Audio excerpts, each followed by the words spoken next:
that is very likely heavy rain, but I am going to be watching it for any possible debris. But right now, the potential tornado, for reference, and we now have some neighborhoods in view. It's going to be exiting Carlton Lakes. It's in the heart of North Naples. Just got the new scan in. The communities of Veterans Memorial Elementary right near there, Imperial. So here is the area of rotation. Collier's Reserve, Landmark Naples, heads up. Next few minutes, it's going to be working its way towards you guys. Let's do an updated storm cone, and then it's almost towards the coast, and then we can say goodbye to this one. Let's do an updated storm cone.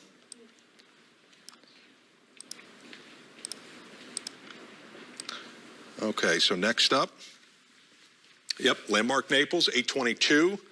The Audubon Country Club, 826, hunker down. Tornado warning in effect. Vanderbilt Lakes, about 826. Barefoot Beach, 828. And then Bonita Bay Marina, 830. Tornado warning is currently in effect. The other problem that now we have post-sunset is that we can't see it. It's also going to be rain-wrapped. So two dynamics that are right now working against us. So visually, it is going to be hard to see, but the next areas up, all the way from Landmark Naples, and that's where it generally is right now, and all the way towards Bonita Bay Marina. Ladies, are we getting anything on social? Any type of updates? Facebook, Twitter, Instagram, you name it. And that would be absolutely wonderful. If you have any updates, please let us know. I want to revisit the other area of rotation, see how it's doing. And also see if we still have a tornado warning in effect. And for right now, it's just the singular one that we have for coastal Collier County.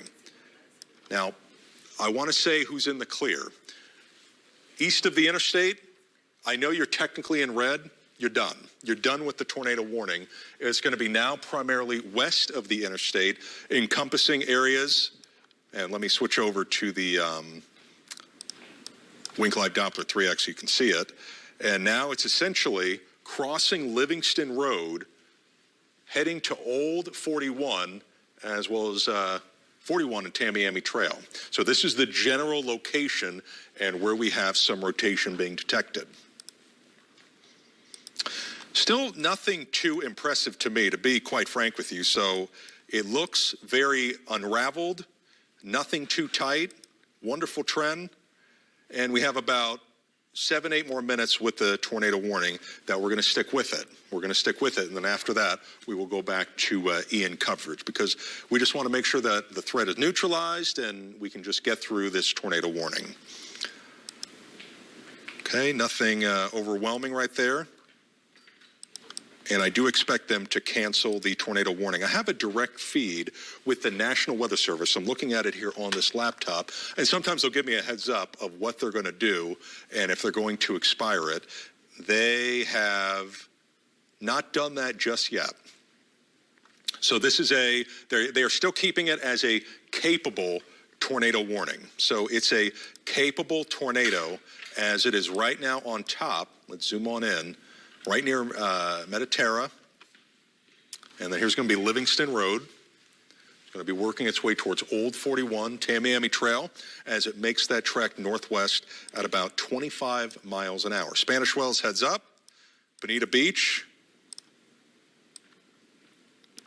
another cone, Spanish Wells, Vanderbilt Lakes, Barefoot Beach. I have the cities on the right, the times on the left, and the expectations of when we will see that going forward. I do another check of correlation coefficient, tornado debris tracker. Let's do a time lapse to see if we have a trend. You know, there is one little pocket right here. You see that little area of green? Now, that could be it's either one of two things. Either A, it's just a false signature being picked up, or B, it would be debris. So time will tell after the fact. It's just not definitive enough. It would have to be a bigger area to confirm that we have a tornado on the ground. So we'll keep you in the loop on that status update. So we're going to revisit the tornado warning once again in the next few minutes. Again, another update on Ian, the area of rotation, the core of it, as it continues to churn. Right now to the north at 10 miles an hour. If you look very closely, you can see two eye walls. There's the outer, and there's the inner. So sometimes you can structurally get that with powerful hurricanes. They have two eye walls. Two eye walls with very heavy rain, strong damaging winds, as well as that water piling up from the surge. Since the tornado warning was issued, I have not shown you guys the new 8 o'clock advisory, and it looks like that has not changed. The one change that has occurred is that it's pushing to the north-northeast now at 10 miles an hour. Previously, it was north. Now it has shifted north-northeast at 10, and I want to show you that visually. Okay, so you can see the yellow. That is the previous track of Ian. So the yellow, and you can see the wobbles, right? You can see as it generally heads north and northeast, you can see how it goes north, goes east, then wobbles back west. But you want to look for the consistent track, which has been generally to the north and northeast at about 10 miles an hour. The red line, if you're wondering what that is the current forecast from the National Hurricane Center. So this is the previous and the history of where it's gone. This is the current forecast from the National Hurricane Center. But we have to see how much this deviates from this line. You know, for example, if you see more of the eye west of this line, it's going to trend more west. Or at least, you know, is it a wobble or is it a trend? We have to see. But if it deviates more to the east of this line, then that is going to have implications by tomorrow of where it makes landfall and who sees the worst part of the storm. Let's do another check of the tornado warning, which will be with us for a couple more minutes, and then eventually we can get this thing off the coastline. Goodbye. As right now it is crossing over Old 41, as well as Tamiami Trail. Getting updates from the National Weather Service in Miami. They are still going to go forward with it, at least for the next few minutes. But if it were me, I would expire it at 8:30. But one more final storm cone for you. The general area of rotation is around Audubon, as well as Tamiami Trail, Serenity Circle. There's, as we take you street level, Sterling Oaks Drive, Silver Strand Drive. There's going to be your classic hook. And then as we throw on some of the velocity, let me zoom on out, you can get a better look. Still nothing has changed. You know, it is generally this area. I'm going to zoom on out so you can get a good idea of what we're looking at here. This is the area right here. It's right about there. That is where the rotation is being analyzed in the clouds and at the mid-levels of the atmosphere. But do we have that connection with the ground? We hope we don't, but it is at least possible at any minute. Okay, another check of National Weather Service, 8:27. They still haven't released a report. Let's do another storm cone. Let's get some more updates going here. And thankfully, we only got a couple more miles before it's off the coastline, and then we don't have to worry about it. But Vanderbilt Lake still seeks shelter. Center part of your home, away from windows. Lowest level, please no second and third floor. I would say in a situation like this, if we have a tornado that is confirmed on the ground, let's say you live in an apartment, a third or fourth floor, now would be the time to make some friends on the first floor and tell them the situation, Hurricane Ian, tornado warning. I think that they would hopefully be more than accommodating to help you out, because we've got to get you as low to the ground as possible. Okay, let's see. 27. Okay, they're going to still stick with it, I believe. Okay. At 8:27, severe thunderstorm warning capable of producing a tornado was located near Golden Gate. All right, let's backtrack a little bit. Okay, and it looks like we have a continuation. So what's going on now? And the notification that you just got, the area that we were previously focused on is about to weaken and push offshore. But the parent cluster of showers and storms is now producing areas of rotation down south. and that includes around I-75 as well as Golden Gate. So now we have a new warning that is in effect. And not much being picked up on Wink Live Doppler 3X. So let me now switch over to Miami's radar. Might be able to get a good look at it. And yeah, it's essentially right here. It's this lighter shade of pink, as that's going to be heading to Golden Gate. The general motion with that one is going to be to the northwest, very likely at about 25 to 30 miles an hour.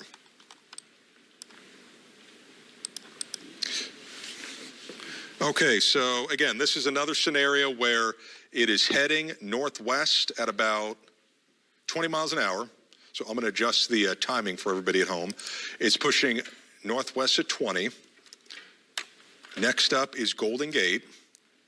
And let's do a brand new, oh, by the way, remember the other tornado warning that we highlighted in North Naples? They did expire it. So now we're back to the new one that has just been issued near Golden Gate. And it's this pocket right here. Okay, so this is the one right here, and it's approaching Tropicana Boulevard and Golden Gate as a whole. So let's do a storm cone on this one. First, let me analyze the direction of approach. That way I can get you the most accurate storm cone. Okay. And that one looks due northwest. So let's do a storm cone on that general motion, 20 miles an hour. And Golden Gate, oh, here we go again with the Vineyards area, Bridgewater Bay, and these are just the outer bands associated with Ian. It's almost like a train car, one after another. And although we dodged the one bullet, hopefully, I haven't gotten any reports yet of a tornado, we do have another opportunity with this cell that is pulsed up. It's rotating. Let me take a look at our correlation coefficient or tornado tracker if we have anything. Nothing too suspect. I think a lot of this rotation at the moment is at the mid-levels of the atmosphere. Velocity, nothing that is overwhelmingly standing out to me. So it's a case where at the moment we don't have a tornado on the ground. If that changes, we'll let you know. But the rotation is basically at the middle part of the atmosphere. We'll have to see if it reaches down to the ground. Weather alerts, this will be in effect until about 9 o'clock, so 8:31. 51,000 people are under the tornado warning. And I would say, based off of what I've seen, the inclusion of Naples, that's pretty generous, I would say. I believe the worst of it is going to stay around the northern half of this red polygon. So this red polygon, that's where the majority of the rotation is going to be as it works its way through. Let's do a time lapse on it, show you where it's coming from, where it is heading. And it's overall pretty small. It's pretty small. Let's see here. I am getting some reports coming in, but thankfully so far, knock on wood, it's primarily on the other side of our state and not locally as far as damage and anything like that. But it's this area right here. Tornado warning has been in effect for the past couple of minutes with the outer bands of Ian. Some of the other tools that we have, let's see the shear history. And yeah, you know, we do have a little bit of shear and a little bit of rotation that has been indicated. That is the area in blue. And specifically, as we zoom on in, that's around in Golden Gate Estates near 17th Street Southwest and all the way towards 19th Street Southwest. Okay, so considering the fact that at the moment the tornado warning is not incredibly tight, let's do another Ian update. And it is right now almost parallel to the Keys. And you'll notice that it's heading to the north-northeast. I want to throw on the storm, in addition to the storm cone, and we'll get to that in a second. Let's take a look at the storm reports. Okay, and I'm going to throw in some tropical reports here. Might be able to even analyze some wind speeds together and how strong the winds have gotten. I did get a wind report of 71 miles an hour in the Keys, specifically Key West.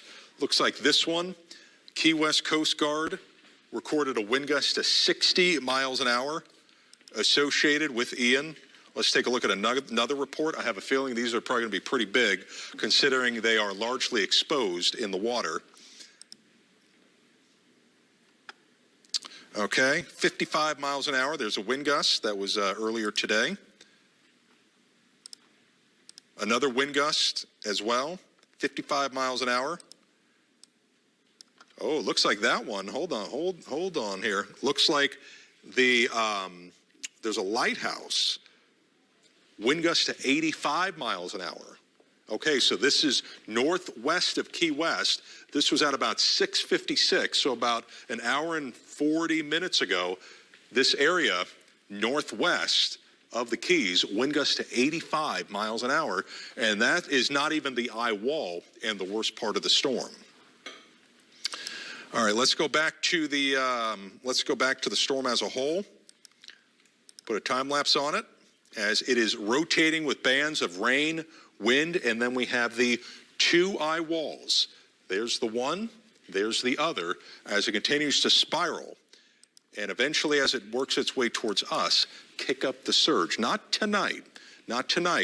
And I would be curious, once the tornado warning is done, to look at some of our regional cameras to see if our tide levels are lowering as Ian makes its approach. But we do have to get back to the tornado warning, as it is still not incredibly tight.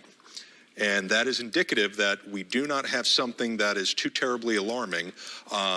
It has cycled up a bit when it comes to wind speeds. It would be in this general area right here. I do have an area of, let's analyze some of the winds on Wink Live Doppler 3X. And I would say right now 51 miles an hour. So the winds above your head in Golden Gate, it's about 50 miles an hour. Now, the million-dollar question is, does it bring that down to the ground? Well, time will tell.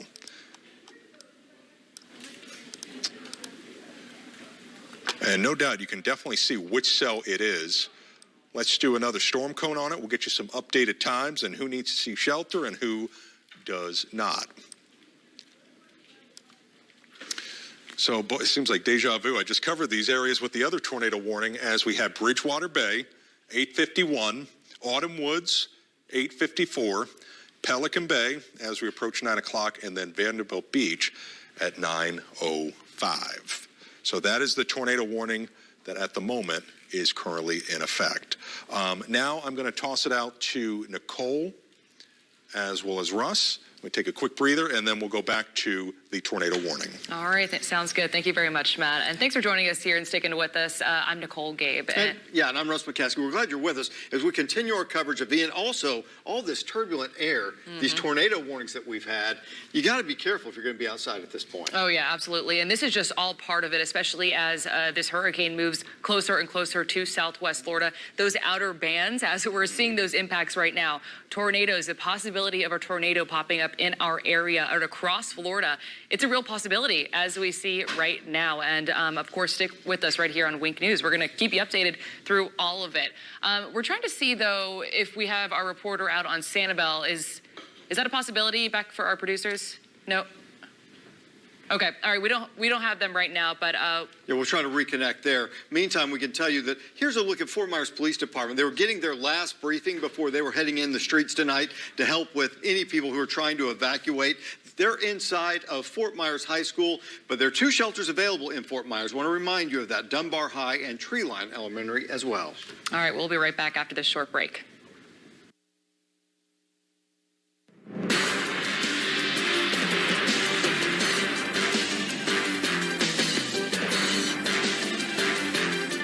Charlie Crist is increasing costs, hurting Florida families. He voted for inflationary spending that exploded the cost of gas, groceries, and housing, costing Florida families $500 per month. Crist voted to increase taxes on gas and opposes affordable American energy. Charlie approved the largest increase in taxes and fees in Florida history. Charlie Crist, he wants to raise your taxes. I don't like to raise taxes. I did it as governor. Would you do it again? If necessary, I would. When you think Miami, lots of things come to mind. But when you think Homestead Miami, It's everything.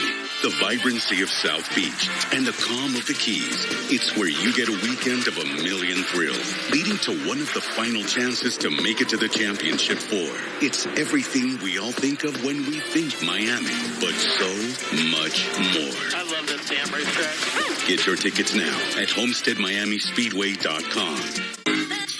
Hey, off-roaders, decorators, even lunchtimers. AutoNation Toyota is here for you and every driver, and we love getting you on the road. Right now, lease a new 2022 Toyota Highlander for just $369 a month, or new 2023 Camry for only $279 a month. Hurry to AutoNation Toyota or AutoNation.com. What drives you drives us. AutoNation Toyota. Day or night, your loved ones show up for you. At HCA Florida Healthcare, we do too. Because you're the center of our family, Florida's largest healthcare family. And you'll feel it in everything we do. HCA Florida Healthcare. We show up for you. We now return to Wink News' special continuing live coverage of Hurricane Ian.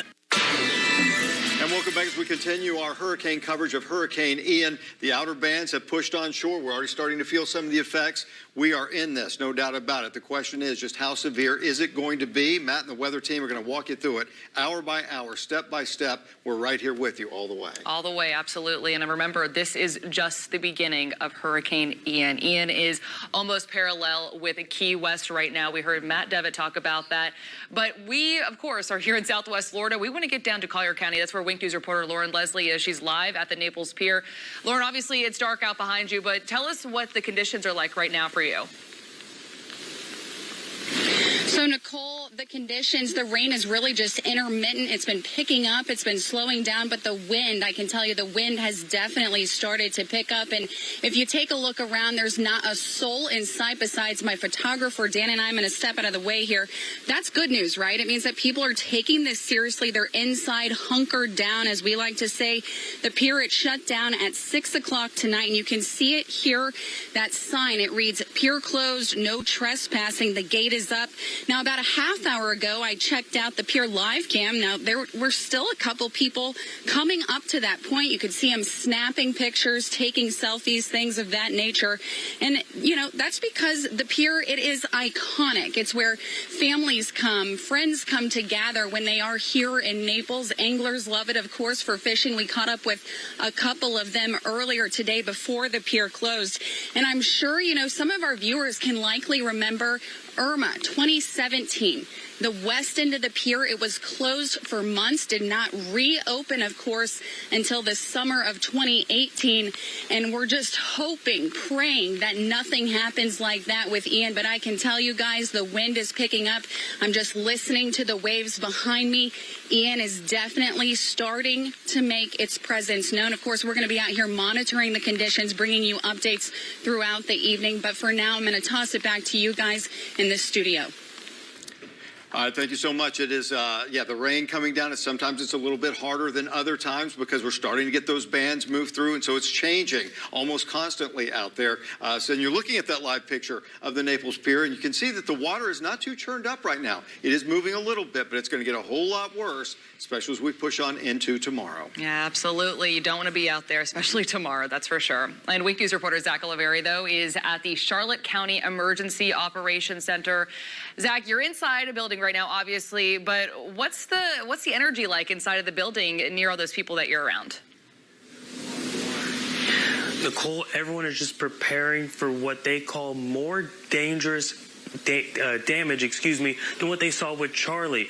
I spoke with the Charlotte County spokesperson who compared this storm to a four-tool player in baseball because of the surge, wind, water and tornado threat that this causes. They're expecting more damage from this storm than what they saw with Charlie because of those water walls compared to Charlie, which was mainly just wind. They're encouraging those who did not evacuate, that they said they're in serious danger over the next 24 hours, and they need to do whatever they can over that time to secure their home and stay inside. They said this is not the time to go outside and see what this storm is all about. But for those who did heed those warnings and did take those right decisions to leave the area, they said they may expect to see some property damage when they return to Charlotte County, but most of all, they will be okay. Live in Charlotte County, Zach Oliveri, Wink News. Zach, thanks. And if you have a hurricane question for authorities, they urge you not to call 911. Charlotte County Sheriff's Office has another number that you can call. We have that up on your screen right now, 941-833-4000, 941-833-4000. And the Sheriff's Office reminds everyone you should only call 911 when there are emergency situations. Absolutely. Okay, also, the Punta Gorda Airport will close until at least Friday. The airport is closed right now, of course. So if you have any flights, later on this week, obviously make sure you check in with that airline. But we just want to tell you about those closures at the Punta Gorda Airport right now. All right. Meanwhile, Sanibel Island is currently under an emergency evacuation there. Yeah, and if you're not, we should point out, you're not going to be forced out of your home, but you may also not get help when you need it most. Curfew also in effect there. Wink News investigative reporter Celine MacArthur live along Sanibel Causeway. Celine, what are you learning about the rescue efforts out there in Sanibel? Well, Russ, I found out that if you need fire or EMS service after 10 o'clock tonight, you are out of luck. They are leaving Sanibel Island. Now, you may be wondering, why are they leaving? Well, EMS and Sanibel firefighters tell me when the storm gets closer, this causeway will be impassable. In fact, all of the roads are going to be too dangerous to drive on, so they're not going to be able to get to you.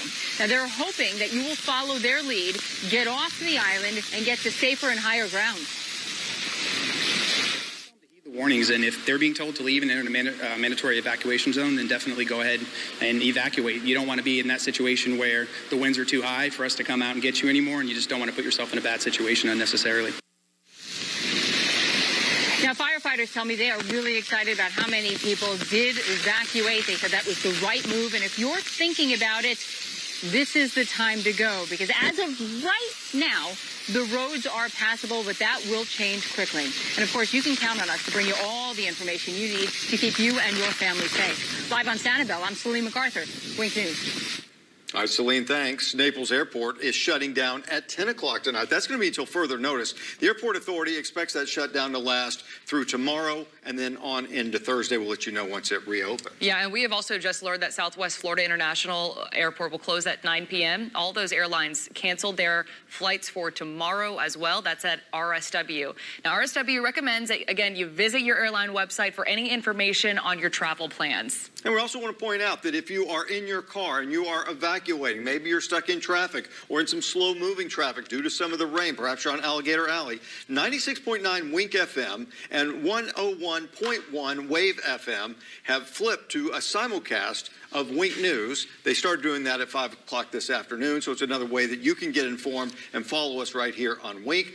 We're all part of Wink, and we're going to give you all the information that we have. Again, walk you through what's going on step by step. Yeah. The service is available. It's a great resource if you lose power, too. Yeah, really great resource, especially, again, like you said, if you lose power and you need to know what's going on, and you need to listen to our meteorologists who have that up-to-date from the Winkler Doppler 3X right there. You're going to get that. So make sure you tune in and just listen to us, and we're going to help describe exactly what's going on out here and kind of keep you in the loop, even though maybe you can't see us. Yeah, and you see the storm back here behind us. It's not too far from Key West right now. It's pushing its way towards Southwest Florida. We know that we're going to be involved in this situation. We're going to walk you through it just step by step, so hang with us. Meantime, we can tell you that the city of Naples has declared a state of local emergency. First, though, let's go over to the weather team. Let's check in with Juliana, get an update on what's going on with the storm. Juliana. Yeah, so we're paying attention here to a tornado warning now still active in portions of Collier County here. So taking a look, not terribly too impressive with this signature right now, seeing again, these are the areas that are included, kind of western Golden Gate, pushing towards Pelican Bay, Vanderbilt Beach. But taking a look at the velocity, again, not really seeing terribly too much rotation or anything significantly sticking out right now. I'm going to switch this over to Miami's radar to get a different look. Rather than, I'll turn off winks. So seeing some of these brighter spots, but again, nothing too rather significant or indicative of tight rotation right now. Seeing winds in the upper levels aloft, rather at about 43 miles per hour. But right now, this is purely a radar indicated potential for tornado, with the storm being potentially capable of producing a tornado. And it's something we've been keeping an eye on here. I'll get a closer look and put this into motion. Still tracking northwest at rather about 20 miles per hour. So this is quickly going to push off the coast rather, but I'll put a storm track on this just to give you a look at what you can expect. Areas like Vanderbilt Beach, barely kind of hanging on to that polygon there. So areas like Wiggins Pass, State Park, Delano, Wiggins Pass in the next little while. It's 8:49 now, so areas like that in the next 10 minutes or so, if this storm holds together, I would just keep an eye out. So if you fall within this warning, I would take shelter and get to the lowest level of your home, the most interior room that you can, areas like a bathroom away from windows, because regardless right now, as this is capable of producing a tornado, not necessarily, again, a very significant signature, seeing some of this very broad rotation here. Wanted to give you a look towards Vanderbilt Beach, pushing northeast of Pelican Bay. This is tracking northwest. So again, I'll get a look here at some of the velocities. These are, again, rather in the upper levels of the atmosphere here, not necessarily at the surface. Still not a very impressive thing that we're looking at here, but I just want to keep you up to date. So again, if you fall within this polygon, I'll give you a look.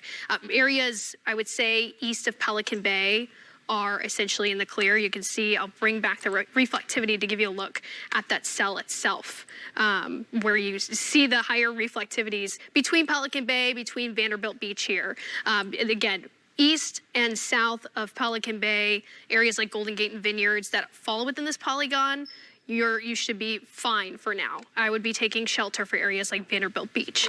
Also, our producers wanted to point out to you that if you look on the screen right now, you see a road right there. That's a Mockley Road, I believe. So they just wanted to let you know. Okay. So you can see the conditions. Yes, yeah, it's looking rather gusty, as you can tell, and definitely seeing a lot of heavy rain across the area. I'm going to pull up here that active tornado watch covering the entirety of the southern tip of the peninsula here. This is active until 5 a.m. tomorrow, and I'm going to toss it over to Matt for some more deeper look at this. And you brought up a good point about the tornado watch. This is going to be when we're trying to get some sleep. So I highly recommend you downloading our free Wink weather app. It's free. You don't have to pay a dime, and you get the notifications essentially at any point from now and all the way towards sunrise. Now, we hope we don't have any more tornado warnings, but that is the hand that we've been dealt at the moment. Juliana did a wonderful job tracking where we have the core of it, and it is essentially right on the line here of the tornado warning. It's passing by Pelican Marsh. So here's going to be the general time lapse of the storm. You'll see it coming in and pushing to the northwest. And like she said, it's going to be offshore here shortly. But the area of rotation, let's zoom on in, and it's going to be right about here, where you see the conflict of green and red. Look at that Mercado. Mercado is probably a great way to kind of give you a reference point. It's passing by Pelican Marsh, and it's this general vicinity. Look for the contrast, the green, the red. That's where we have the rotation. Pelican Marsh Boulevard. Nothing has been confirmed on the ground. A lot of this is up in the atmosphere, but what is oftentimes pretty typical of tropical systems, they're only down for about seconds, if not minutes, but they sometimes can do some pretty significant damage. Let's take a look at our correlation coefficient. And it is, it's messy. It's messy. I don't see anything concrete that says that we have something on the ground. It's only a few minutes away from pushing offshore, saying goodbye to this cell. And I would say, let's kind of measure it. It is about 2 miles. 2 miles away from pushing offshore. It's heading northwest at about 20. So again, within the next 5-6 minutes, we are going to say goodbye to this system, goodbye to the tornado warning. And quite frankly, right now, the worst of it is actually out of the tornado warning, and it's right now passing by Creekside Boulevard, NCH Hospital. So here's going to be Immokalee Road. You got Tamiami Trail, Creekside Boulevard. That is the worst part of the storm, and where we have the possibility of a funnel cloud, a tornado, as it pushes northwest. Next up is going to be Vanderbilt Drive, Naples Park Elementary, and for that very reason, let's do a final storm cone on the system to show you where it's going to be going. I would say Wiggins Pass, but here are some specifics. Naples Park Elementary by around 8:55. Wiggins Pass, there you go, as we hit the top of the hour. And that's also when this warning expires. So it does expire at about 9 o'clock. Okay, another tornado warning. Oh, the gift that keeps on giving. Here we go. We have another one. And this is the one that has had a history of rotation. And thank you very much, Juliana. This is the one that we have been tracking for about the past hour or two. And very likely, yeah, the rotation is still there. Absolutely still there. And this is going to be starting to approach State Road 29. Let's talk some specifics. And largely rural area, largely rural, but let's do a storm cone on this one as the area that is impacted, basically right along State Road 29. It's going to be until about 9:15. There's the area in red, but look who's down the road. It's going to be Lehigh Acres towards Alva. Lehigh Acres towards Alva. This is a potential tornado. You know, when we get these tornado warnings, it's either one of two things, the possibility of putting down a tornado, or we sure enough have a tornado on the ground. This is the first one of the two. This is the better case scenario, but if that changes, we'll let you know. We'll do the velocity scan, see what type of wind we're dealing with here as it is approaching State Road 29 on Wink Live Doppler 3X.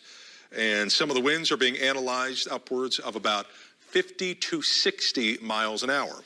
Up in the clouds, up in the storm, but that could certainly cycle and lead to increased rotation. Not seeing much on the CC. Let's keep it that way. And this is the correlation coefficient and how we look at debris. If we had debris, it would be popping up as blue, green, and yellow within all this red. These are false echoes. You don't have to worry about that. But you would be looking at a definitive bulb and a pulse embedded within all the rain.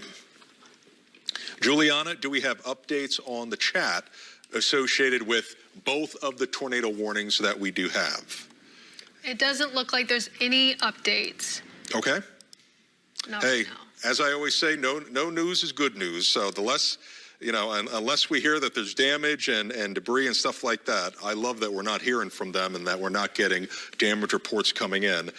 They have also had their hands full, National Weather Service in Miami, with tornadoes on their coast. So it's just been the nature of what we have in the atmosphere, some additional spin and some additional twist. So these are the possible tornadoes, nothing yet confirmed. Okay, and Juliana, do you want to do a storm track on the tornado warning that we have in Hendry County? We'll have it pushing northwest at about 20 miles an hour. It's going to be a largely rural area of Hendry County, but there's that pocket of winds of about 50 to 60. It's going to be crossing over 29, and then we're going to be watching it heading into the northeastern corner of Lehigh Acres. And when you have the storm cone up, we will punch up Weather 1, and that's going to be Juliana's computer. And Juliana, no stranger to tornadoes, she graduated from the University of Oklahoma, so she has seen her fair share of tornadoes and certainly knows how to detect rotation, which is what we have at the moment, crossing over State Road 29, largely rural area of Hendry County. And as we take a look at this area as a whole, let me see if we have any more suspect areas. And we do not at the moment. We do not at the moment. So let's keep that trend going. But we will continue to see, look at the screen, there's one area of rotation, one after another, like a train car. These will be rotating and pivoting around Ian, and that's where rotation is going to be possible. Do you have the storm cone? If nothing pops up, with the cities and towns, that means that we're in good shape and it's a largely rural area. But it looks like you now have the storm cone up. Yes. Yeah, it looks like Lehigh Regional Medical Center falls within this northwest track right now. Sunshine Elementary School, 9:31 p.m. Lehigh Acres could see a bit of this cell, 9:34. So still a little while is a while away, but again, moving northwest at 20 miles per hour. Many of these bands are very fast moving and kind of booking it to the northwest there. So yeah, definitely with that storm cone, some areas additionally, again, Lehigh Regional Medical Center 941 and Alva 943. You can expect to see this push through. And I'll get a closer look here at the velocity still having shown a good, let me see here. Well, Juliana, I do have an update, and I'm going to use your word that you said. The cell was booking it off the coastline now, and the cell, as we punch over to Weather 2, the previous tornado warning, it has now pushed offshore, so that thankfully is one less cell that we have to worry about. That was the previous area that prompted a tornado warning. National Weather Service still has it up. For some peace of mind, this is old. They're going to be expiring this. It is no longer active. That's the cell. It's booking it off the coastline, and it is racing to the northwest. So this tornado warning, done, goodbye. We have another one that we are going to be watching approaching Lehigh Acres and all the way towards Alva. So heads up, monitor the weather as these will continue to rotate in associated with Ian. Okay, and this warning is going to be until about 9:15. So for another 15 minutes, we are just going to be actively seeing if anything decides to touch down. I'm not seeing, Juliana, you would agree, I am not seeing anything that is too incredibly tight or showing something that would lead to a tornado. You would agree, right? I would agree. And again, taking another check with CC, with the correlation coefficient, still very muddled, very not seeing any tight signature there that would be indicative of something to be concerned about right now. Yeah, so now, not to say that we couldn't have a tornado at any minute, but at least based off of radar, and that is how we look inside of these storms, nothing incredibly telling. But that could change in seconds, if not minutes. So we're going to be watching it for you, heading to the northwest at about 15 to 20 miles an hour. So at this time, now let's toss it back to Nicole and Russ. Thank you so much. The storm has created a lot of turbulent air. That's why we're kind of getting some of these tornado warnings that have moved through here. You got to be careful. Anybody who's going to be outdoors at this point, and I know people want to go outside, they want to look, they kind of want to see it for themselves. You got to be careful. Certainly, if you have video to send that is valuable, we would love to do it, but only get out and take pictures or shoot video when it is completely safe to do so. Last thing in the world we would want is someone to get hurt trying to get a picture or take a selfie or do something like that. Yeah. So be careful out there if you're going to be outdoors. Yeah, absolutely. And that is especially true for the hours to come as this hurricane comes closer and closer to southwest Florida. Again, these tornadoes are just part of this whole system right here. So you want to make sure that you're listening to our meteorologists, and when they tell you that you need to take cover, you need to take cover and just be safe. It's not worth it, that's for sure. All right, well, meantime, the U.S. Postal Service has suspended mail delivery and also retail operations in southwest Florida as this hurricane gets closer. Yeah, USPS says that they're going to start delivery again once it's safe. I would think that might be maybe Thursday, probably Friday, maybe even after that. So we'll continue. Yeah, time will tell. That's for sure. Yeah. Also, as we know, Lee County Public Schools, of course, will be closed tomorrow as well through Thursday. Yeah, the district says it's going to be working with Lee County Emergency Operations Center. All the district schools that serve as shelters have been activated as well. You know, originally school was called off for Tuesday and Wednesday. Yeah. Now they've added Thursday as well. Yeah, and also take a look at this picture right here. 5,000 guardsmen have been activated. If we can get that picture up coming up, let's see. Are we able to get that picture up? No? Okay. Well, we're going to try to get that picture up for you. They are, though, pre-positioned across the state of Florida. We have some pictures of them. I believe they were in, we had a picture from Lehigh Acres somewhere in that area. But again, we'll get you those images once they come in. But also right now, Verizon, the cellular service, is providing unlimited calling, texting, and also data to customers. This offer begins tomorrow. It runs through October 4th. All right, we have reporters up and down the Gulf Coast. Want to get to Lauren Leslie. She is at the Naples Pier, so let's check in with her. Lauren, what's happening down there? Hey guys, so the last time we talked, I told you that things that we're seeing out here, intermittent. That's the word that I've been using, and it's just that, the rain picks up, it slows down, and that's what we're seeing. What I can tell you is that the wind has definitely started to pick up. A couple hours ago, we were down here, the trees just at a standstill, and now, they're kind of just breezing back and forth.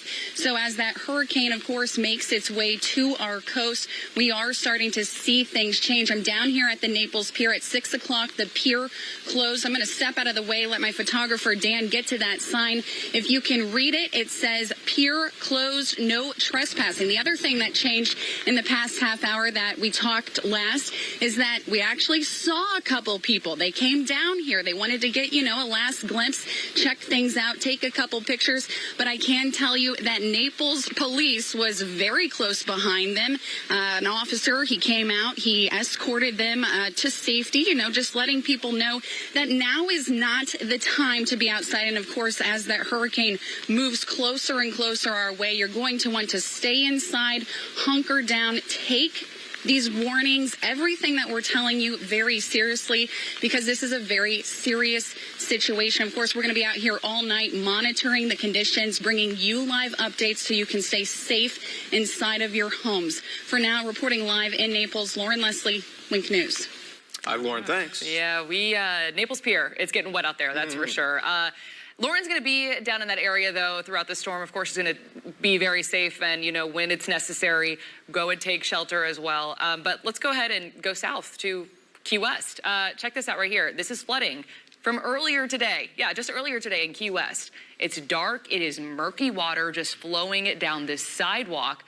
This was during high tide, but again, this is earlier today, that flooding over in Key West. Now, the city of Naples has declared a local state of emergency. The city is at a level 1 activation, which means normally daily work has stopped, and they are at the highest level of storm preparation in that area.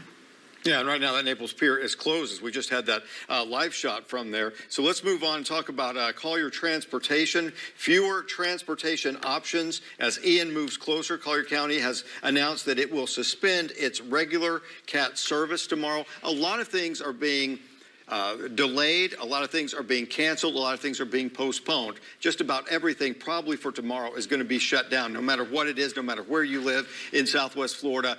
Whatever services you're looking for, you're probably not going to have those available to you tomorrow. Yeah, definitely. And also Naples Airport is shutting down at 10 tonight, so just about an hour until further notice. And the airport authorities expect that the shutdown will last through tomorrow and also into Thursday. RSW also closed at 9 this evening, so just 6 minutes ago. All of those airlines at RSW have canceled their flights for tomorrow. Here's the board. Some of the carriers have tentative plans for resuming flights on Thursday, but will depend on these weather conditions that we're experiencing now and going to experience. RSW recommends that you visit the airline website, though, for the most up-to-date information, especially if you have a flight later this week. Yeah, and hopefully you'll get out, but we'll see once they resume. New updates on school closures as well. Yeah, a few districts have extended their shutdowns in response to Ian's path. So Lee, Collier, Charlotte, DeSoto closed through Thursday. Cape Coral, Charter, Hendry closed through Wednesday. And here are some closures for colleges and universities. FGCU, Tuesday through Friday. FSW, Tuesday through Thursday. Kaiser University, Tuesday and Wednesday. Hodges University, Tuesday, 10 a.m. through Thursday. Online classes will continue as normal, and that's probably the newest thing, since we've had COVID and so forth. So many people have gone to online classes. You can do that when there is even when there's a hurricane. But a lot of people are still going to lose power, and that may interrupt some of the internet connections and those kinds of things. Let's get that back up there so they can see. So if you lose internet connection and you have a radio, or if you are evacuating, you can still listen to us and also our meteorologists giving you the latest information on this storm. So we are now simulcasting on the radio. So that is 96.9 Wink FM. And we are also doing the same over on 101.1 Wave FM. Again, we are giving you the latest information. We want to keep you and your family safe. So just make sure you stick it right here with Wink News. On the radio or right here on TV if you are able to. We'll be right back after this break. This is Wink News special live coverage of Hurricane Ian. We're bringing the plus side to used car buying with Honda True Used. 10 model years of Honda vehicles. Plus 100-day, 5,000-mile limited warranty. Plus 3-day exchange policy. Plus 1 year, 12,000-mile roadside assistance. Equals the better way to buy used. Don't just shop used. Shop Honda True Used. Charlie Crist is increasing costs, hurting Florida families. He voted for inflationary spending that exploded the cost of gas, groceries, and housing, costing Florida families $500 per month. Crist voted to increase taxes on gas and opposes affordable American energy. Charlie approved the largest increase in taxes and fees in Florida history. Charlie Crist, he wants to raise your taxes. I don't like to raise taxes. I did it as governor. Would you do it again? If necessary, I would. Every time. You think she's still awake? Don't worry. Stealth mode? Yeah. Don't PTA meetings end at 9? Oh, got lost. Wait, what'd you guys talk about? Max. Libraries. Fine, you can drive to practice this weekend. Well, it's easy. The Lexus RX, built for modern families. Get special offers on the 2022 RX 350. Chief Val Deming. An impressive history of public service. Protect and serve Florida, that's what I've done. As a police officer and as chief. Under her leadership, crime is down 40%. Most dramatic decrease in violent crime. In the Senate, I'll protect Florida from bad ideas, like defunding the police. That's just crazy.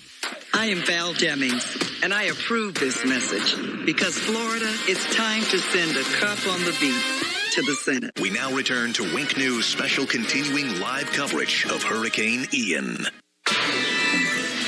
All right, businesses are boarding up tonight, and also so are families. Yeah, so let's go to Wink News reporter Peter Fleischer. He's live in Sarasota. And Peter, what are the conditions up there?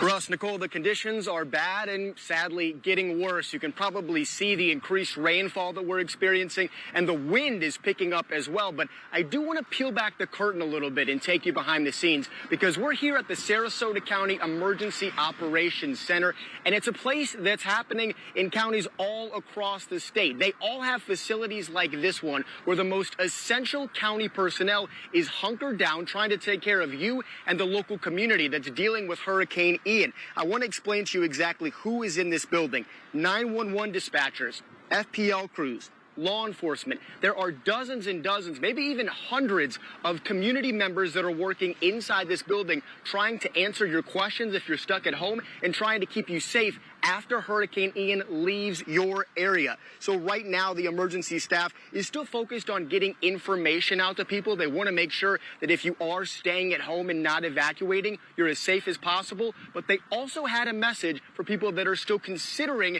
evacuating their area. They urge you to take action before it's too late.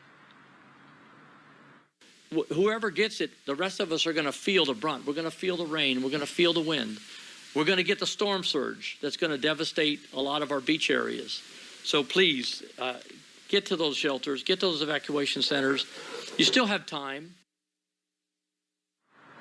Now, of course, as our Wink News weather team has explained all evening long, models do predict this weather to get worse overnight, and then Hurricane Ian is expected to make landfall up here in Sarasota County at some point tomorrow afternoon. But this is all still developing here at the Sarasota County Emergency Operations Center. We still have law enforcement and 911 dispatchers walking in with their pillows and bags, preparing to spend possibly the rest of the week here. So emergency staff still getting their act together, making sure that they're ready once Hurricane Ian makes landfall. Myself and our photographer, Joseph, we're going to go take shelter in there as well. They actually didn't want us to come out here, but of course conditions are allowing us to do so safely. However, they're locking the doors in a couple of hours, and we want to make sure that we're inside. However, we're going to continue to bring you the latest sights and sounds and experiences up here in Sarasota County as Hurricane Ian is expected to make landfall within the next 24 to 36 hours. So reporting live in Sarasota, Peter Fleischer, Wink News. now starting here with this big picture look of Hurricane Ian. And what we expected to see were these spin-up tornadoes in the outer bands of Ian. We are on the dirty side, as we say, of the hurricane. And so getting a closer look at a currently and persistently active tornado warning here in northwestern Hendry County. This cell still moving to the northwest at about 20 miles per hour. This is just to the east of Lehigh Acres, more so tracking right in between Lehigh Acres and Alva. So let me put velocity on this for you. And we're still seeing just some broad rotation. Some of those brighter spots, you can see where the data's out a little bit, but those brighter light blues and then next to the darker greens kind of indicating, again, just very broad rotation, a little bit of the stronger winds. I'll put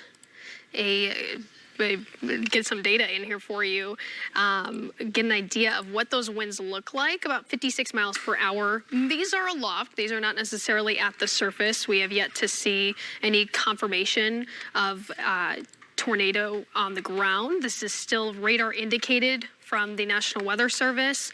I'll additionally put correlation coefficient here to kind of give a better look at what could be, and so these blues, these cooler colors, are what are going to help indicate debris, whereas red is rain. So seeing some debris, more so not necessarily a intense signature here in the sense of I'm not seeing necessarily a debris ball indicating a tornado on the ground, but seeing quite a bit of debris ahead of the cell itself. So again, this is more so rural Hendry County here. They have not yet extended this tornado warning. It actually looks like it just expired. They're live for you. So currently, we're keeping an eye on this cell because of still some of those areas of some broad rotation. But fortunately, the good news here is that tornado warning has expired. So we'll keep you up to date if the National Weather Service decides to extend this, but it doesn't look like necessarily anything too terribly to be concerned about, and you don't necessarily have to take shelter as this has expired. However, just keep in mind, I'll give you a look here at the tornado watches that are active until 5 a.m. tomorrow. These are active all through Highlands County, DeSoto, all along the coastline from Charlotte down through Collier into the Everglades, all the way through the southern tip of the peninsula. This is active until 5 a.m. tomorrow because we will likely continue to see these spin-up tornadoes with these strong, fast-moving outer bands of Hurricane Ian. And this is a great graphic here to show that tornado potential. We'll play this forward and get a better idea in the next several hours through tonight. Unfortunately, we could continue to see these spin-up tornadoes through the overnight. So be sure to have your phone alerts, have your phone sound on so you can get those warnings and heed those cautions as we get them, and heed those warnings throughout the evening. And then even into the early morning hours, you can see Hurricane Ian nearing the coastline. Still can anticipate a potential for tornadoes and pushing that even forward into the late morning. So continuing to see these outer bands, we will likely keep an eye on some of these spin-up tornadoes. But for now, I'm going to do a double check here. It doesn't look like there's any further warnings at the moment. So we're so far in the clear for any active or potential tornado threat. Juliana, thanks. They are so choppy. As these bands start moving around, creates all that turbulence. There's likely going to be more, possibly more tomorrow. Of course, the weather team's going to watch all that. The main thing, they're, of course, also going to watch Ian and where that thing is headed. Yeah, and we know where it's headed. It is headed towards our area. Florida, sure. Yeah, but right now, the streets, though, they're pretty quiet. It's in a city, of course, so that usually on a Tuesday night, people would be out to eat, getting some drinks and hanging out. So we want to get right over to downtown Fort Myers. That's what we're talking about. Wink News reporter Emma Heaton is live there right now. And Emma, can you tell us what it's like out there right now? Yeah, Nicole, well, certainly you're correct on, it being busy downtown on even a weekday. For some indication, this is City Tavern over here, and there is not a soul around. No people walking. There are a couple of cars driving, but that will say that the wind is starting to... satellite issue right there. Oh. Try one more time.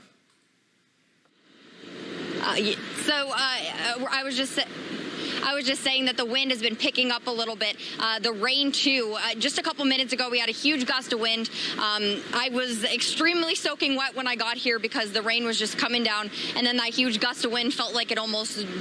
I'm dry, like I just showered and I'm dry. So, we'll be keeping a close eye on the weather down here. But again, for some indication, there's no people downtown, and that's just pretty crazy to see in downtown Fort Myers. So I'm live downtown Fort Myers. Emma Heaton, Wink News. Oh, yeah, that wind, especially being so close to the Caloosahatchee right there, it's going to, you'll feel those gusts of wind. And going down the street with the buildings lining, kind of creates that wind tunnel. All right, well, Florida Senator Rick Scott was our governor 5 years ago when Hurricane Irma hit. And today we asked him what his message is for us as we wait for Hurricane Ian to get here. Well, I want everybody to be safe. I worry about everybody's life. I tell everybody, take this seriously. We don't, the National Hurricane Center, National Weather Service, they're going to do the best they can. Storm surge is a killer. Water's a killer. So always think about it this way. You can rebuild your house. You can't rebuild your life. We get 4 foot of storm surge. It's going to be hard to survive that. So 4 foot of storm surge would be up to my chest, and it could come in as a wave. You get 5 feet, you get 6 feet, you get 7 feet. You're not going to survive this. Rick Scott talking about the storm surge and what may be coming. Right now, let's send things back over to the weather team. Let's check in with Juliana. Thanks, guys. Yeah, unfortunately, it seems like I spoke a little too soon there. Now seeing another active tornado warning here in Collier County just north of Everglades City, Marco Island. This is falling pretty much right along Tamiami Trail there. So take a look at this cell. I'll turn this off to give you a better look. Let's put velocity on it, get a look here.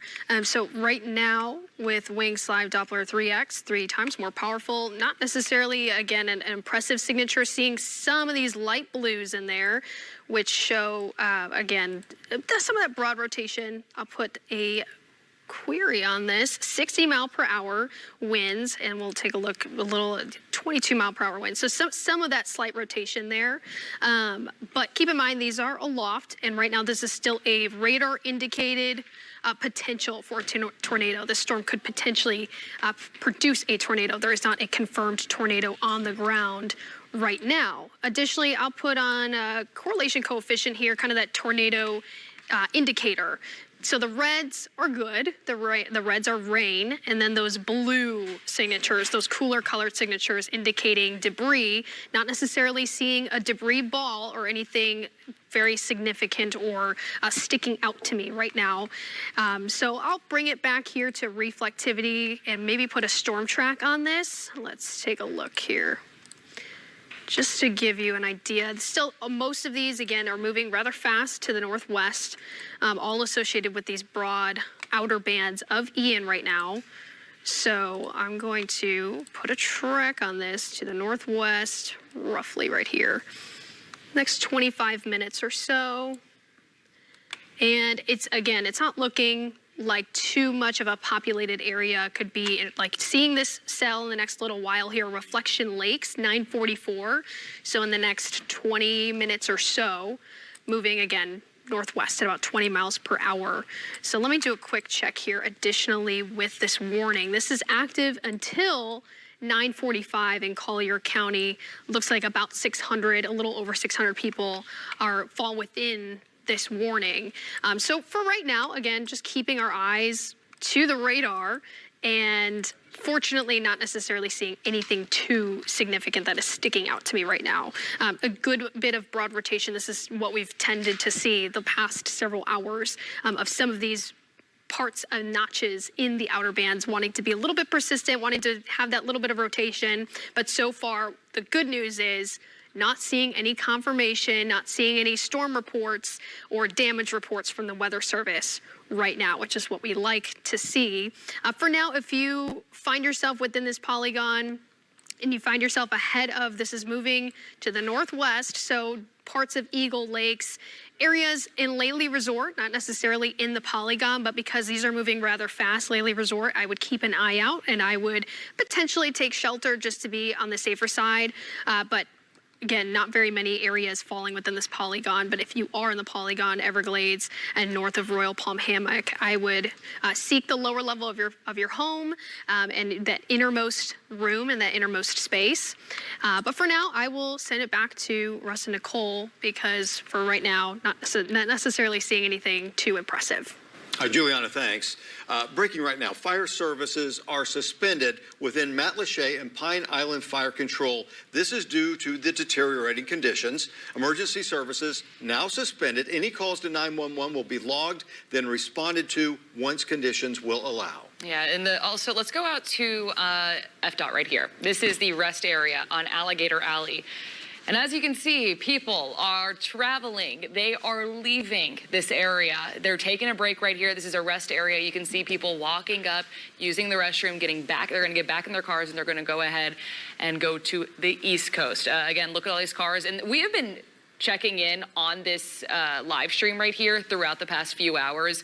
It's been a very steady stream of cars. A lot of evacuation orders happening within Southwest Florida. So again, you see these people traveling across the coast. We're going to keep you updated on all this, so we'll be right back after this break. This is Wink News special live coverage of Hurricane Ian. Charlie Crist is increasing costs, hurting Florida families. He voted for inflationary spending that exploded the cost of gas, groceries, and housing, costing Florida families $500 per month. Crist voted to increase taxes on gas and opposes affordable American energy. Charlie approved the largest increase in taxes and fees in Florida history. Charlie Crist, he wants to raise your taxes.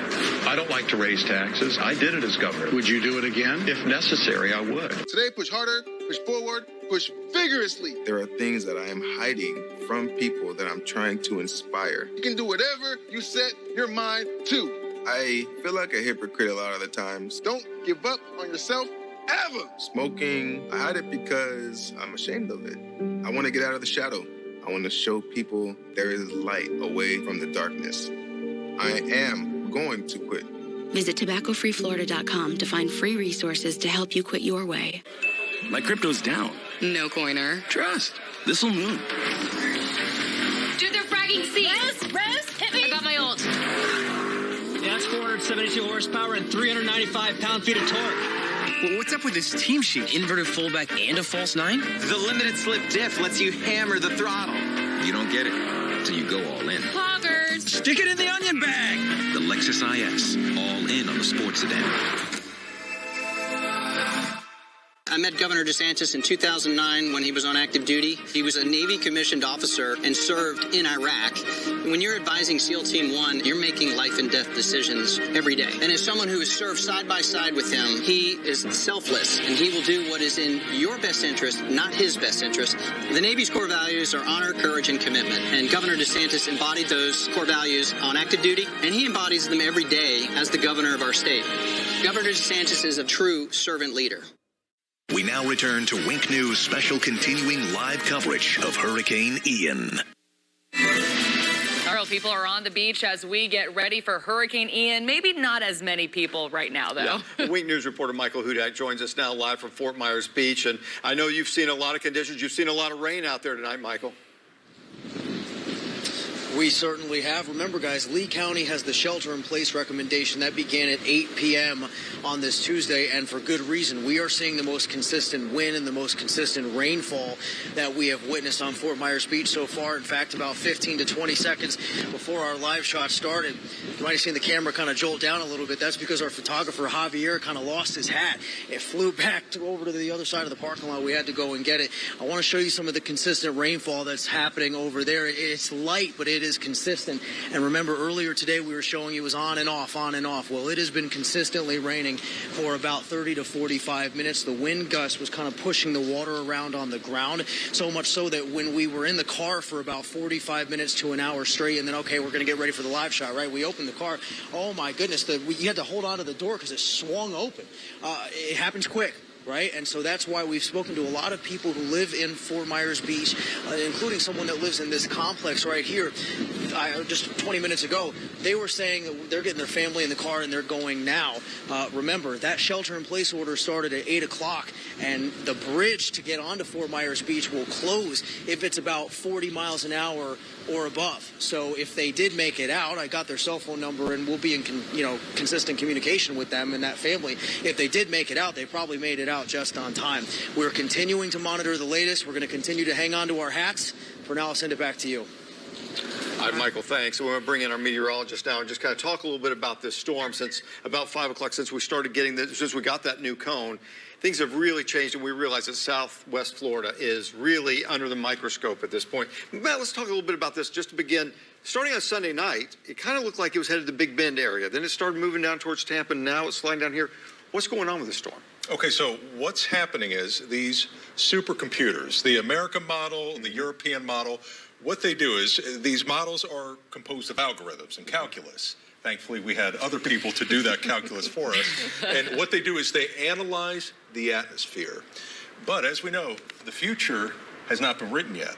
And although they have an idea of all the weather players, the timing of them and the strength in which have dictated this hurricane, it's still a situation where the visualizations of what's going to happen is sometimes they either underestimate how strong the players are, they underestimate the timing of them, and that is what has happened. Mm-hmm. The trough, which is drawing this thing north, has been more significant. Mm-hmm. And it has drawn that system to the north, and the computer models were handling it weaker a couple days ago. Well, that is no longer the case. There's been more of a draw, more of a pull towards our state, and unfortunately, that is why we are seeing the situation that we are. Yeah, and you talk about that pool too. Earlier today, we saw in Fort Myers Beach the water kind of do the opposite effect of a storm surge. Yeah. People pointed that out. That also happened during Irma as well. Talk a little bit about that too. And we also had a viewer email us asking to go through storm surge a little bit too about what exactly it is and what happens too. Best way to think about it, wind is a force. Okay, so the greater the wind, the greater the force. Depends also on the direction. Mm-hmm. So with a hurricane, you have a counterclockwise motion. And literally right behind you guys, you can see that spin. It is spinning, not clockwise, but counterclockwise. So our worst case scenario for our big metro area and our populated zones would be and this is the worst case scenario, and this is what is right now unfolding, is going to be a landfall from Sanibel to Boca Grande, because it pushes that water up because of the motion around the hurricane up the Caloosahatchee and towards our most populated areas. So greater wind, greater force, and that's why we get that water level rise. We don't have that at the moment, and you had noted that right now we have what's called negative storm surge, where that force and that wind is pushing the water out. Now, what's going to happen is after midnight, and especially towards sunrise, we will start to slowly see the water levels go up. Now, it depends on where you're at.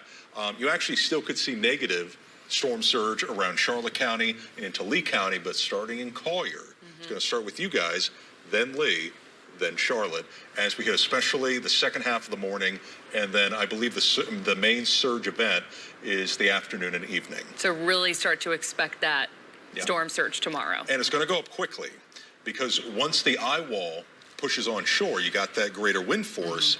You could literally go from a 2-foot storm surge to a 5 or 6 foot storm surge just like that. So it's quick. Yeah. And Juliana, also, it's coming in perhaps at high tide, which is probably the worst possible time that a hurricane could hit landfall. Yes, absolutely. And I know there's been a lot of questions with storm surge specifically, and high tide amplifies that, like you're saying. So when we have essentially storm surge is that rise in level of water above mean sea level.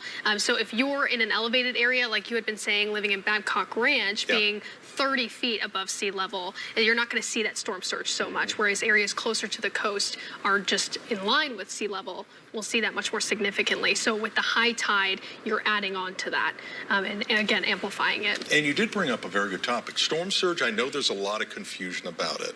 There was even, believe it or not, even more confusion during Irma. So how this works, 6 to 12 feet of a storm surge, possibility. Let's hope for the lower values. But let me throw out a number at you. Let's say hypothetically 10 feet of a surge, okay?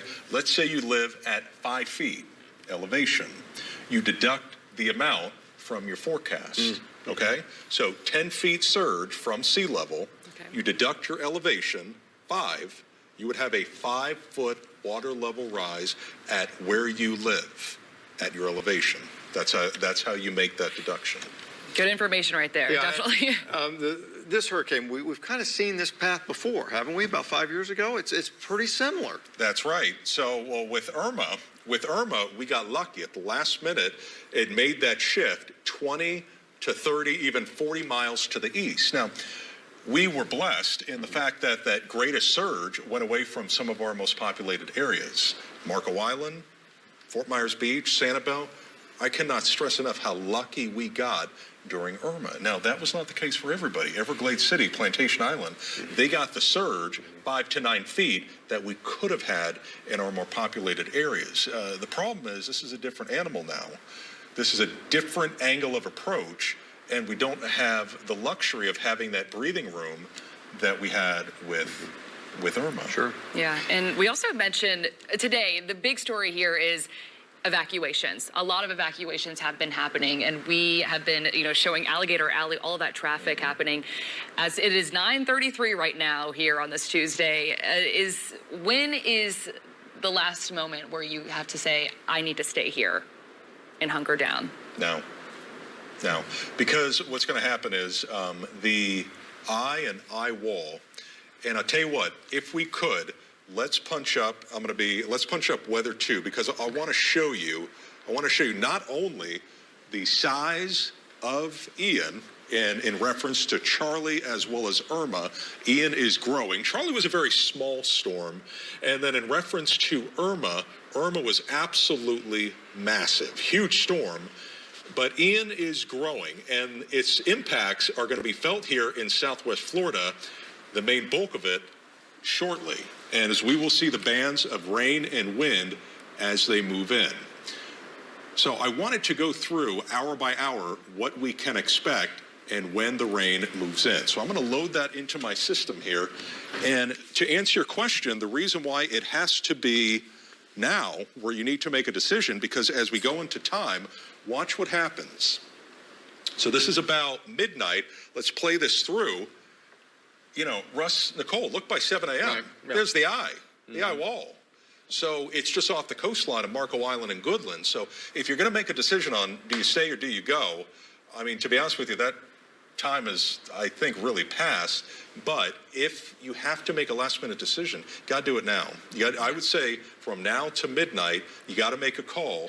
You either have to hunker down where you are or pack up, get the family, get the pets, and then go to a safe location. I also wanted to note really quickly, we are live streaming right now on Facebook Live on our Wink News Facebook page. So if you're watching right now on TV or on Facebook and you have a question for our meteorologists who are sitting right here, go and ask right now. We're going to try to get them answered for you. They're sitting right here to answer. Hey, we're here for you. Yeah. And that's the big thing with these events.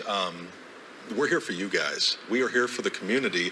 And whatever questions you got, we are more than happy to help you out. And we're going to be with you the before, the during, the after. We're not going anywhere. We got beds set upstairs.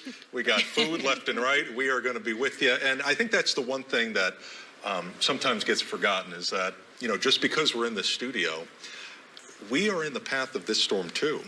And our family is in the path of this too. My wife at Babcock Ranch, I'm going to be in the Weather Center, of course, thinking about her and knowing that she is well cared for and well protected. My family came in. And so the message here is that we're all in this together as a community, whether we're in the studio or you guys are watching us at home. We are not immune from Ian. No. We are going to get hit by the storm as well. Yeah. But for any questions that you have, let us know.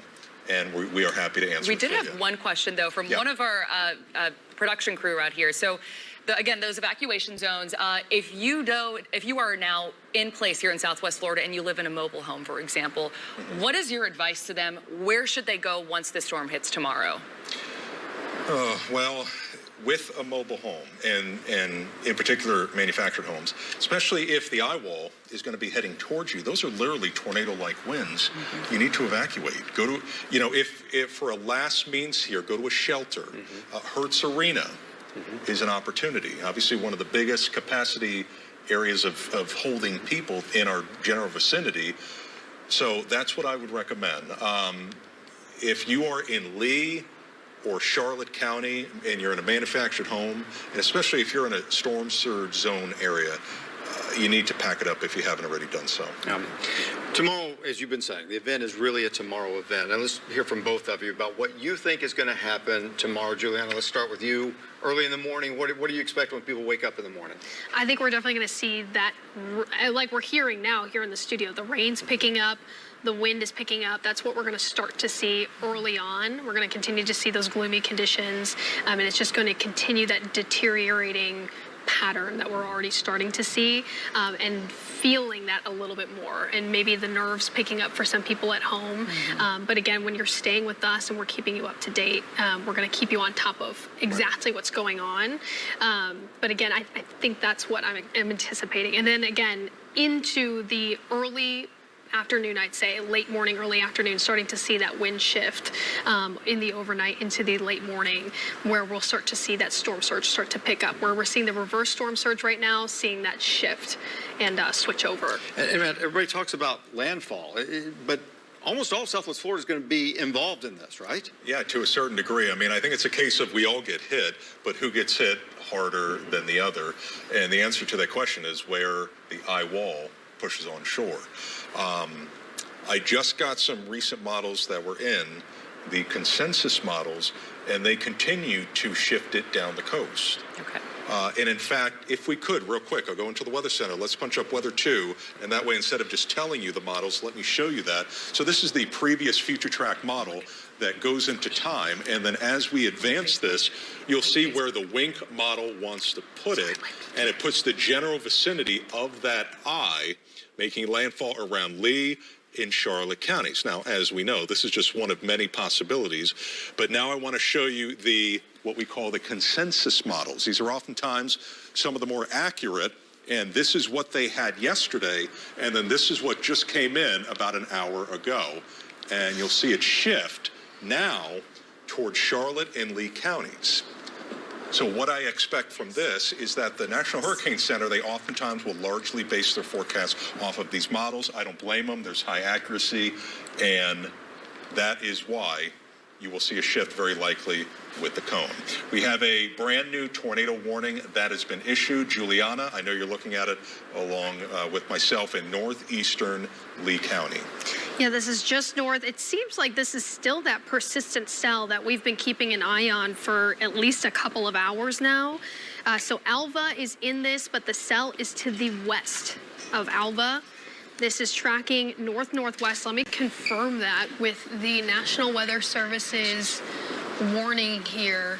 So this is capable. This is radar indicated. This is not necessarily a tornado that's confirmed to be on the ground. This is moving northwest at 10 miles per hour, so slowed down a little bit. I'm going to put this into motion here for you just to give you an idea. It's almost compressing on itself, if you can see that, where this whole band is moving and has consistently been moving at 20 miles per hour or so to the northwest. That one part of the cell, that notch there, starting to kind of compress and catch up to itself. So I'm going to pause this and put some velocity on here for you. So yes, seeing that clash there of reds and greens, rather not necessarily bright signatures, so not a very intense signature, but you can see some of that pocket of data that's not necessarily showing up. So I'm going to switch over to, let's do Tampa's radar, and I'm going to turn off Wink. And again, you can see there that pretty, I want to say clear area of rotation, some of those lighter dusty reds, and then that bright green. So I'm going to put a query on this. This is currently, it is showing over Alva, but this cell again is tracking to the north and west. So those winds aloft 32 miles per hour. Keep in mind, in the upper, more so mid-levels of the atmosphere, a little above the ground, not necessarily seeing these winds at the ground. It looks like we just got a refresh there. Now seeing, again, a better looking area of rotation, 12 miles per hour. Keep in mind, so green showing winds going towards the radar, red showing winds going away from the radar. So that's where you're seeing that spin visibly on the velocity signature there. So I'll also put, so now, again, keep in mind this signature is looking better than what we had previously seen. Pretty still a muddled look at the correlation coefficient, which is essentially a debris tracker, at least where we're seeing that rotation here just to the northwest of Alva. Seeing some debris to some capacity, but not necessarily a concentrated area of a debris signature here. Maybe showing up a little bit better now, but I'm gonna go back here to reflectivity to give you a better look at this cell. So where that rotation's showing, the reflectivity now is backing off and still tracking to more so towards Fort Myers shores.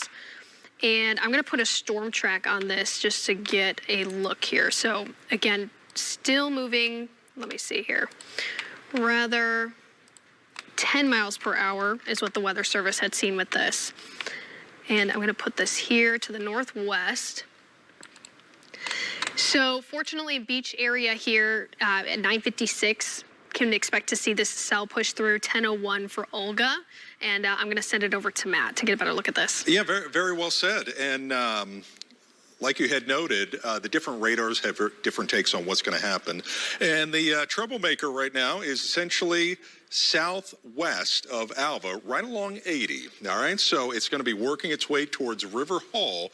It is just south of the Caloosahatchee, but it's a fast mover, about 25 to 30 miles an hour.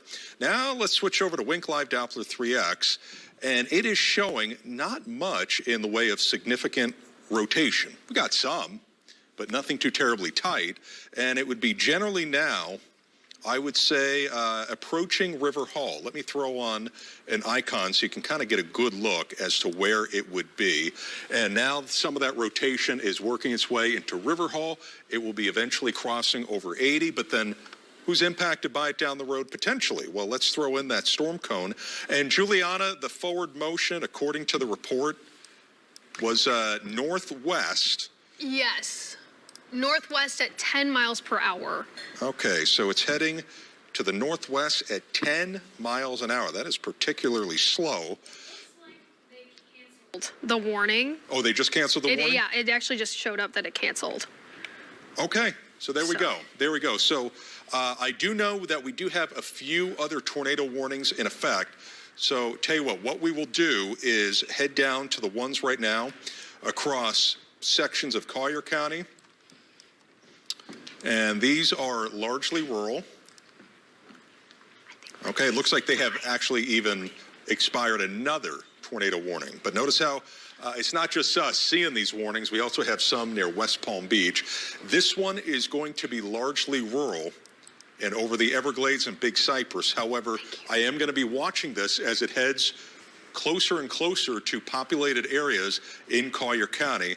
But again, to reiterate, this particular warning is for 29, Big Cypress National Preserve. It's heading northwest at 35 miles an hour, and this will be until 10 o'clock. So why don't we take this opportunity, guys, to go back to the foreshot, and we will answer some of the questions from our viewers. Does that sound good? That sound good? Because this one right now, nothing confirmed on the ground, and it is largely in a spot that is not impacting any people. So we'll go big picture with Ian, show the rotation, as well as the eye and the eye wall, which now, in reference to Southwest Florida, let's do the core, it's now about 122 miles away from Goodland and Marco Island as a reference point. And then for our next reference point for Sanibel, I would say the core of it, about 135 miles away. So I'm going to work my way back to the desk here. Here's a loop as to Ian as it makes the motion to the north and northeast at 10 miles an hour. But these quick spin-ups, the quick tornado warnings, more than likely they will continue for the next 12 to at least 18 hours. These tropical areas, the rotation, they're quick, they're brief, seconds and minutes, but I can't stress this enough. Before you head to bed, or at least try to head to bed, Make sure that you have a notification system on your phone. You can download the free Wink Weather app, and you get those notifications immediately. All right, so one of the questions, someone says, in storm surge again, say you're at 14 feet of elevation, you have 6 feet of storm surge. Is that person okay? That person is okay. Okay. Yeah. Someone says they're in a third floor apartment. Do you think that they're okay? Or anyone in a high rise for that matter with their storm surge and whatnot? That's a blessing and a curse all at the same time. You're on a third floor of the apartment. Yes, you are higher and doing better in the surge department, but with the wind, the higher that you get up, it's just like with the tornado. You want to get to the lowest level. So what I would say in a situation like that is, and I've been asked this question quite a bit during hurricane talks, is that you play the hypotheticals. You have some contingency plans, and in a case like this, you make some friends with the person that's downstairs, and I would say initially start on the first floor, and then if you are in a situation where there's rising water, which shouldn't be, because if you are in a storm surge threat zone, you should have evacuated, but if not, if there's rising water, then you go up. Yep. We also had the majority of the questions, it seems like, is about the storm surge. Let's talk about Cape Coral, Southwest Florida's largest city. How far could we see storm surge going through the canals in Cape Coral? I mean, it could go several miles inland. It also depends on the general track. You know, if it continues to trend south, I don't think it's going to be to the point where Cape Coral is immune from the surge. But we could very well have it go upwards of 3, 4, 5 miles inland, especially on the south side of the Cape and the both west and east side as well. We have the zones as well as the inundation maps. And if we could real quick, we'll punch up Weather 2. I want to answer this question by showing you the map. And there's obviously a look at Ian. You can see the rotation around the storm. But what I'm going to do at this moment, I am going to punch up. All right. If you're hearing that sound, that is because of a tornado warning that has just been issued, and the National Weather Service has extended that. So I tell you what we're going to do is we will go back to the questioning here in a bit, guys. Let's take a look at the tornado warning that you may have just got the notification on your phone. It's a fast-moving little cell that will be capable of putting down a tornado at any moment. So right now I'm back at the touchscreen, and let's take a look here. All right, so next up is going to be, this was the area that we've been watching for a while. Thankfully, we have the luxury of it being close to Wink Live Doppler 3X. Our radar is at Babcock Ranch, and you notice how down 31, this is the suspect area. And at the moment, I am really not seeing much. Wonderful news. Wonderful. Now, the difference is the National Weather Service in Tampa, because they're over 100 miles away, they are seeing the rotation higher up. So here's what they see. Let me show you. See that little pocket right there? That's the one near River Hall. So in Tampa, that's what they see. They see this conflict of red next to green. That is where rotation is right now being indicated up in the atmosphere, the mid-levels. But thankfully, we have a brand new radar, which is only about 7 miles away from this. Let me show you the difference. And this radar isn't showing it down near the ground. Wonderful. Awesome. So we have yes in the clouds, but this is very telling that it hasn't come close to the surface. So with that being said, we're going to be watching the trend, Juliana, but this is certainly wonderful that we don't have an incredibly tight area of rotation. Now, I still want to do a storm cone on it. Right now, the area of concern with the tornado warning is right now as we take a street level. Let me go even more. It's right here. So it's right near Riverdale High School and Buckingham Road. You got 80. Eventually, it's going to be working its way towards Fort Myers Shores. The general motion with this one is still to the west-northwest at about 20 miles an hour. So, Juliana, they've doubled the speed. Now, instead of 10, it is at 20. This will be in effect until about 10:15. 51,000 people are under the tornado warning as it will be heading. Let's do a storm cone on it, and I believe I still have 20 miles an hour set. I do. So let me show you who's going to be in the path of this one. Eventually, it's going to be North Fort Myers. So Orange Harbor, you guys are up next, followed by Bayshore Elementary. So Bayshore Elementary, 10-12, and then the River Bend Community. So this one is going to primarily stay after it crosses over 80. It's going to stay north of 80. It will be crossing over the interstate as we go throughout the next 20 to 30 minutes. So again, here is the area of rotation, possible tornado. According to Wink Live Doppler 3X, I'm not seeing it. I am not seeing anything that would be suspect of a tornado. And you can literally see this at home. If we had this bright green smack dab into that bright red, we would have tight rotation. I don't have it. So that at least is making me feel a lot better with the tornado warning that is right now in effect. But let's still take it seriously if you live within the warning, and let's show you where that is. Let's seek shelter.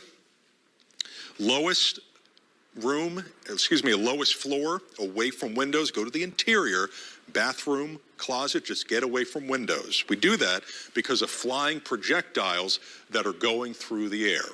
So interior, try to insulate yourself with as many walls between you as well as the exterior.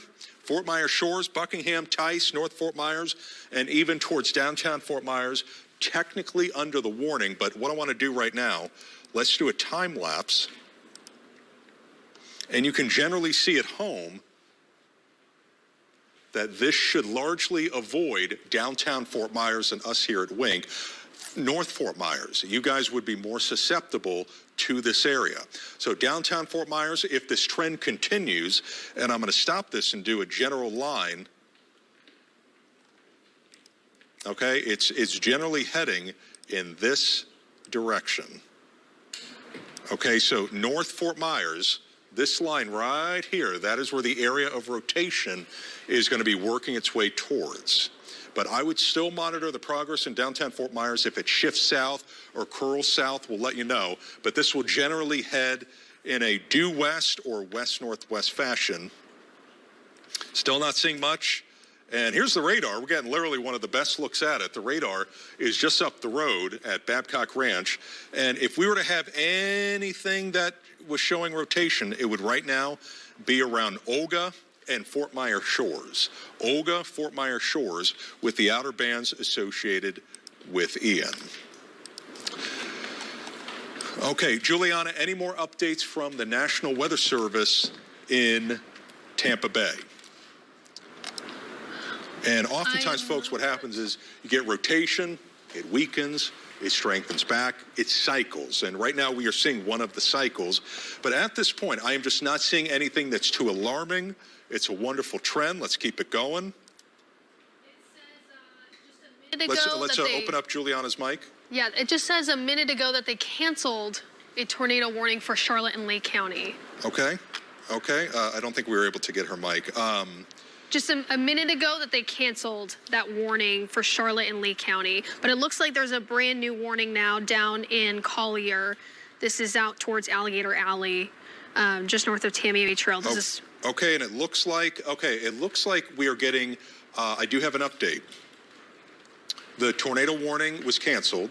Okay, warning was canceled. And then now we just got a new update on Ian as of the 10 o'clock advisory.